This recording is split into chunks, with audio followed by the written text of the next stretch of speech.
Saya mau bicara pada hal yang paling penting. Lelaki di rumah tangga itu punya kewajiban infak. Dalil Quran surah keempat ayat 34, paling kiri sebelah atas. Ar-rijalu qawwamuna 'alan nisa bima faddalallahu ba'dahum 'ala ba'din wa bima anfaqu min amwalihim. Tolong fokus di sini. Infak pertama, kepala keluarga kepada anggota keluarganya. Saat Dzulhijjah ini, coba antum evaluasi. Bukan hanya meningkatkan kuantitas infak. Saya tidak bicara uang belanja tambah misalnya, atau anak-anak tambah bekal, bukan.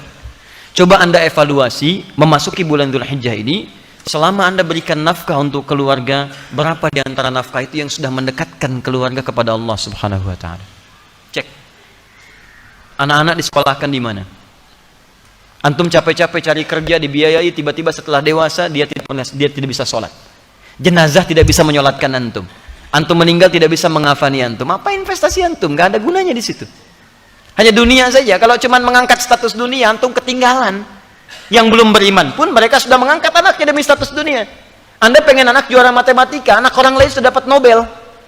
Makanya saya katakan, kalau berlomba untuk urusan dunia itu kecil. Nilainya nggak ada. Celupkan air ke dalam gelas, angkat sedikit, tetesan pertamanya dunia. Cuma segitu nilainya. Tidak berlomba untuk akhirat. Begitu Anda lombakan anak Anda untuk akhirat, maka dia akan jadi pemenang termasuk dalam urusan dunianya. Ya, dunia itu seperti bayangan. Kalau antum kejar-kejar, capek, nggak akan ketangkap. Ayo silahkan kejar bayangan, pulang di sini kejar tuh terus. Ya, capek antum. Caranya berbalik dari bayangan, maka bayangan akan mengikuti Anda. Cari akhirat, Anda tidak akan ketinggalan dunia. Silahkan cek orang-orang dulu, mereka penghafal Quran, ahli hadis, tapi ahli matematika juga, ahli fisika, ahli kimia, ahli macam-macam. Dan bukan aib kalau anak kita misalnya sekolah dalam umum, gak ada masalah, tapi hadirkan nilai Quran di dalamnya, hadirkan hadisnya. Cek lagi rumah yang antum kemudian titipkan pada istri ketika antum bekerja, jadi apa di dalamnya? Cuman sekedar tidur, istirahat, masak dan sebagainya. Jangankan Anda yang belum beriman pun bisa menggunakan rumah seperti itu. Pernah nggak rumahnya dipakai zikir? Majlis ilmu, tempat untuk bermunajat kepada Allah, tempat untuk mendidik anak-anak yang dekat dengan Allah. Ada nggak ruangan untuk baca Quran untuk anak-anak? Ada nggak contoh untuk sholat berjamaah? Ada nggak si kecil punya sajadah? Jangan-jangan anak nggak bisa sholat bukan karena mereka sulit diminta sholat, karena antum nggak pernah memfasilitasi dengan infak itu supaya mereka sholat. Coba lihat pakaiannya, pernah nggak berikan pakaian khusus untuk sholat? Coba lihat kelengkapannya, jangan-jangan di kamarnya cuma novel yang dikoleksi, bacaan Quran tidak pernah ada, mushaf tidak ada. Bagaimana Anda bisa berdoa menjadikan anak yang soleh sementara Anda tidak memfasilitasi anak Anda untuk soleh? Coba lihat kendaraan antum sebelum masuk ke dalam bulan-bulan ini. Dari sekian hidup antum dititipkan kendaraan, berapa kali antum gunakan untuk ibadah?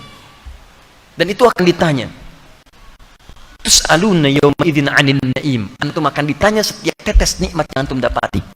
Itu titipan. Berapa banyak digunakan untuk ibadah? Pulang buka pakaian, lihat koleksi. Buka kemudian lihat kendaraan dan sebagainya. Dibandingkan dengan urusan-urusan dunia, berapa digunakan untuk kepentingan ibadah di hadapan Allah Subhanahu wa Ta'ala. Makanya saya katakan modifikasi isinya dari sejak sekarang. Antum punya kendaraan, mobil misalnya, isikan murotal Quran di dalamnya. Berangkat kemana-mana itu jadi saksi di hadapan Allah. Jadi saksi itu. Antum dengarkan tausiah, dengarkan Quran di situ. Ya pakai motor misalnya, gunakan untuk yang baik-baik dan seterusnya. Itu luar biasa. Dan itu indah. Kalau nggak percaya coba. Bikin visi dari sekarang, perbaiki keluarga, nafkah yang digunakan, gunakan untuk kepentingan nilai-nilai kebaikan sebagai tuntunan syariat. Maka Allah akan titipkan keberkahan di dalamnya. Ada seorang ahli Quran, tinggal di pedesaan.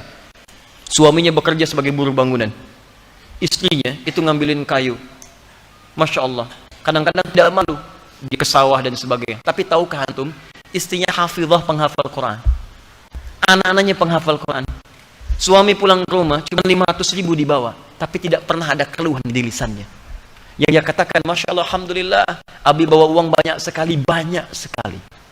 Setiap tamu datang dimuliakan oleh beliau, makanannya, segalanya, macam-macam, ada keberkahan di dalamnya. 500.000 tahan dalam sebulan, disebut banyak, dan ada keberkahan di dalamnya. Antum 5 juta, 15 juta masih merasa kurang, butuh berapa lagi?